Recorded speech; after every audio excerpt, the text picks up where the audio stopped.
Disturbing new video appears to support some of the accusations of abuse against music mogul Sean Diddy Combs. We want to warn you that this video you're about to see is extremely graphic. The surveillance footage that was captured inside of a Los Angeles hotel in 2016 allegedly shows Combs assaulting then-girlfriend Cassie Ventura in a hallway.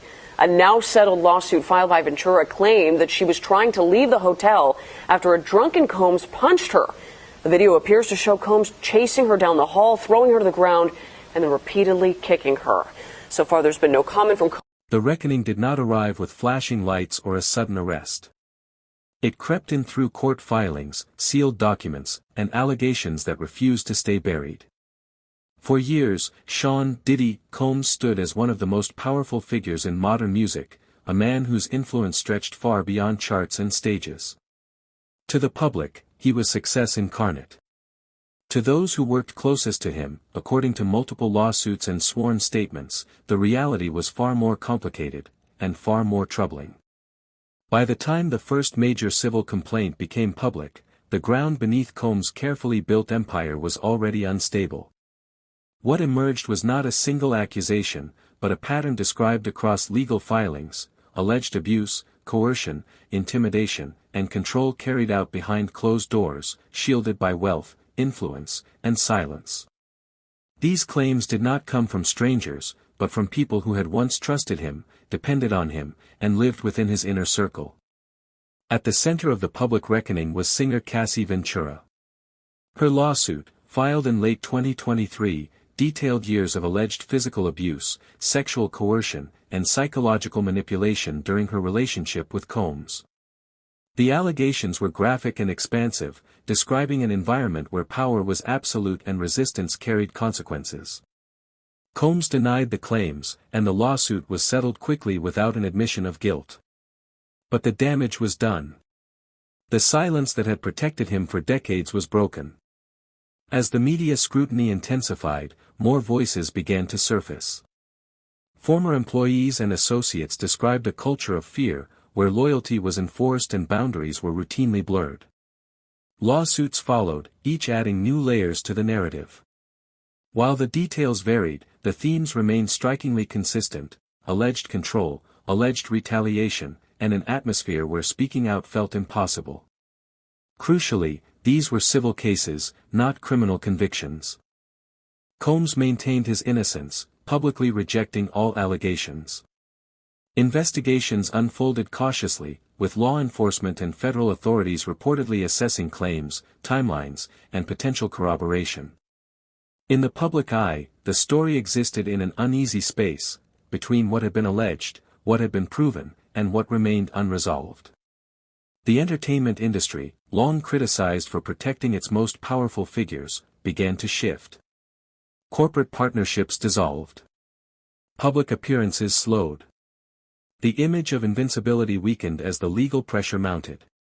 Each new filing raised the same unsettling question: how much behavior had been ignored because of who Combs was? For Cassie Ventura and others who came forward, the lawsuits were described as an attempt to reclaim agency, not to rewrite history but to force it into the open. The legal system became the battleground where private suffering collided with public reputation, and where power was, at least temporarily, placed under scrutiny. Yet even as settlements were reached and denials issued, the full scope of what investigators might uncover remained unclear. Allegations hinted at evidence unseen, witnesses unheard, and stories still locked behind non-disclosure agreements. The public had only glimpsed the surface. And as more filings loomed and authorities continued to examine what had once been untouchable, one question lingered in the shadows: what else had been hidden, and who was finally prepared to bring it into the light? If you want to understand how this story deepens, how the warning signs were missed, and why these allegations changed everything, stay with us. If this kind of deep, carefully researched true crime matters to you, let us know by leaving a comment, sharing this story, and subscribing to Crime Decoder, because the next chapter reveals the red flags no one wanted to see. Long before the allegations, before court filings and public scrutiny, Sean Combs built his identity on ambition and control. Raised in Harlem and later Mount Vernon, he entered the music industry with a singular focus on power, creative, financial, and cultural. By the time Bad Boy Records emerged in the 1990s, Combs was no longer just producing music. He was shaping narratives, careers, and entire lifestyles. Success followed quickly, and with it came a reputation for relentless drive and uncompromising standards. Inside that empire, hierarchy mattered. Combs sat firmly at the top, surrounded by layers of employees, artists, and assistants whose livelihoods depended on his favor. Those closest to him did not simply work long hours, they lived inside his orbit. According to later lawsuits and testimonies, that proximity blurred professional boundaries and created an imbalance few could challenge. Access to opportunity came tethered to obedience, and dissent carried consequences that were rarely written down but widely understood. Cassie Ventura entered this world young, both professionally and emotionally tied to Combs. Their relationship, which spanned years, placed her at the intersection of romance and business, a position that, according to her legal filing, left her isolated and vulnerable. She described a dynamic where control was subtle at first, decisions framed as protection, restrictions justified as care. Over time, she alleged, those controls tightened, shaping not just her career, but her personal autonomy. Former employees would later describe similar patterns. Assistants, in particular, occupied a precarious position. They were expected to anticipate needs without instruction, to be available at all hours, and to absorb pressure without complaint. Several lawsuits alleged that this environment fostered fear, where job security depended on silence. The power imbalance was not enforced through written policy, but through reputation, stories of people who fell out of favor and disappeared from the industry almost overnight. Publicly, Combs' image remained carefully managed. Interviews highlighted mentorship, philanthropy, and hustle. Awards celebrated leadership. The contrast between that image and the allegations would later become one of the most unsettling aspects of the case. According to those who came forward, the private reality bore little resemblance to the public persona. Control, they alleged, extended beyond work and into personal lives, with emotional leverage used as effectively as professional authority. What made these dynamics especially difficult to challenge was normalization. In high-powered industries, extreme behavior is often excused as the cost of success. Several former insiders described questioning their own experiences, unsure whether what they were enduring was misconduct or simply the price of proximity to fame. That uncertainty, according to filings, allowed patterns to persist unchecked. As years passed, relationships frayed quietly. Careers stalled. People exited Combs' orbit carrying experiences they rarely discussed. It wasn't until Cassie Ventura's lawsuit became public that these individual stories began to connect, revealing a broader structure defined by imbalance and alleged control. And as the public began to understand how deeply power shaped every interaction around Combs, a more disturbing realization emerged, that these dynamics may have served not just ambition, but something far darker. If you're following this story, stay with us, because the next chapter exposes the warning signs that were ignored for years. If this breakdown helps you see the case more clearly, support Crime Decoder by liking, sharing, and subscribing, and tell us in the comments what stood out to you most so far. The warning signs did not arrive all at once.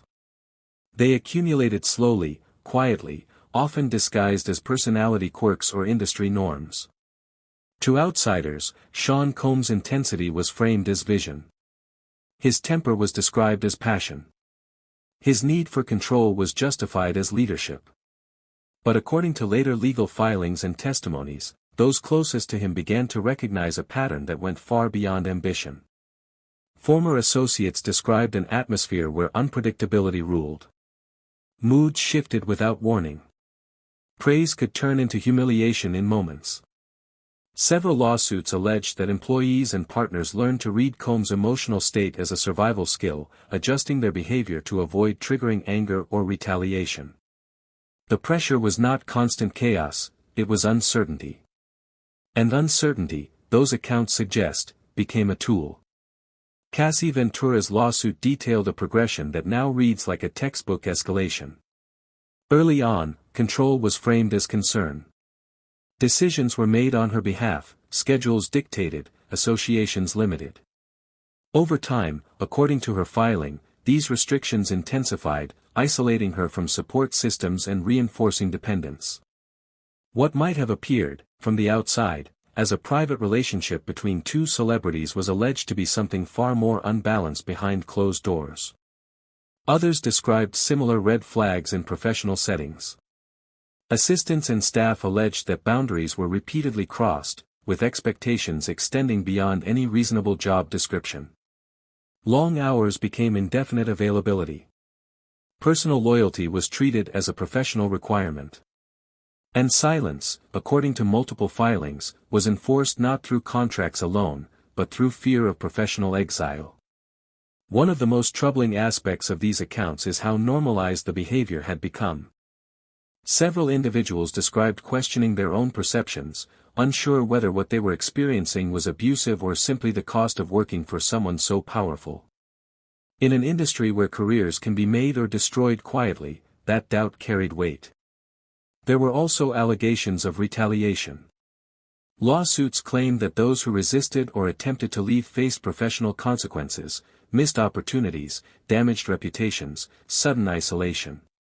Whether through direct action or unspoken influence, the message described across filings was consistent: proximity to Combs came with conditions, and defiance came with risk. Publicly, none of this was visible. Red carpets rolled out. Business deals expanded. Interviews reinforced the narrative of a demanding but visionary mogul. The disconnect between the public image and the private allegations became one of the case's most disturbing elements. According to those who came forward, the power dynamic itself acted as camouflage, discouraging scrutiny and enabling behavior to continue unchecked. By the time the first lawsuit forced these patterns into the open, many of the red flags had already faded into memory, dismissed, minimized, or buried under years of silence. But once named, they could no longer be unseen. And as investigators and journalists began to re-examine these warning signs, a darker question took shape: what, exactly, had those red flags been warning everyone about? Stay with us, because the next chapter confronts the allegations at the center of this case. If this breakdown is helping you follow the truth through the noise, support Crime Decoder by liking this video, sharing it, subscribing to the channel, and adding your thoughts in the comments below.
When the allegations finally reached the center of public attention, they were not framed as a single explosive incident, but as a sustained pattern described across legal filings. Cassie Ventura's lawsuit outlined alleged acts of physical abuse, sexual coercion, and psychological control that she claimed occurred repeatedly over the course of their relationship. According to the filing, these incidents were not isolated lapses in judgment, but part of a cycle that intensified over time, reinforced by fear and imbalance. The allegations described environments carefully controlled, private residences, hotel rooms, and travel settings where power dynamics were firmly established. Ventura alleged that she was subjected to violence and manipulation that left lasting physical and emotional harm. These claims were detailed in sworn statements, not as sensational accusations, but as methodical accounts tied to specific periods and circumstances. Combs denied all allegations, and no criminal conviction resulted from this lawsuit. The case was settled privately, a resolution that legally closed the matter while leaving its questions unresolved in the public mind. As the lawsuit became public, it triggered a broader examination. Other civil complaints soon followed, filed by individuals who claimed to have experienced similar patterns while working for or alongside Combs. While each case stood on its own legally, together they painted a picture of alleged behavior that investigators could not ignore. The allegations pointed not just to misconduct, but to systems that may have allowed it to continue unchecked. Attention shifted to what had remained hidden for so long. Lawsuits referenced non-disclosure agreements, confidential settlements, and internal silence, mechanisms commonly used in high-level industries to manage risk and reputation. According to legal experts, these tools are not evidence of wrongdoing on their own, but they can effectively limit scrutiny. In this case, they appeared to have done exactly that. Investigative journalists began reviewing timelines, corroborating travel records, employment histories, and overlapping accounts. While much of the evidence remained sealed or protected by civil procedure, the consistency of themes across filings drew increasing attention. Federal authorities were reported to be monitoring developments, though the scope and outcome of any investigation were not publicly detailed at the time. For Combs, the impact was immediate even without criminal charges. Partnerships dissolved. Public appearances diminished. The narrative surrounding his legacy shifted from untouchable mogul to subject of serious legal scrutiny. Each new filing added pressure, not through verdicts, but through accumulation. For those who came forward, the legal process was described as both exposing and exhausting. Civil litigation moves slowly, deliberately, and often without the dramatic conclusions the public expects. Yet its power lies in documentation, records that cannot be erased once filed. By the time the lawsuit settled or proceeded, one truth was clear: whatever the final legal outcomes, the allegations had permanently altered how Sean Combs' story would be told. And as the cases moved through the system, another question emerged: how would families, fans, and an entire industry reckon with the fallout of allegations they could no longer dismiss? Stay with us for the final chapter, where the aftermath comes into focus. If this deep dive helps you understand the case beyond the headlines, support Crime Decoder by liking this video, sharing it with others, subscribing to the channel, and leaving your perspective in the comments. The aftermath of the allegations did not resolve itself cleanly. There was no singular verdict to close the book, no courtroom moment that delivered certainty. Instead, the impact spread outward, through families, careers, and an industry forced to confront its own habits of silence. For those who came forward, the public attention brought both validation and renewed scrutiny. Their claims were dissected, challenged, and debated, often reducing deeply personal experiences to legal arguments and headlines. The emotional toll, according to advocates for survivors, is a cost that rarely appears in court records. Within the music industry, the reaction was measured but unmistakable. Corporate partners paused or ended relationships. Public honors were reconsidered. Collaborators grew cautious. These decisions were not legal judgments, but reputational ones, reflecting how seriously institutions now weigh allegations of abuse, even in the absence of criminal convictions. The shift signaled a broader cultural change: one where influence no longer guarantees insulation from consequences. Fans were divided. Some expressed shock and disappointment, struggling to reconcile the allegations with the legacy of music that shaped their lives. Others urged restraint, emphasizing the importance of due process and the presumption of innocence. The debate itself became part of the story, illustrating how deeply celebrity can complicate accountability. In online spaces and public forums, the case was argued not just as a legal matter, but as a referendum on power. For Cassie Ventura and others who filed civil complaints, the outcomes varied. Settlements closed certain legal avenues while leaving public questions unanswered. Lawsuits remain tools of accountability, but they do not always deliver the clarity people expect.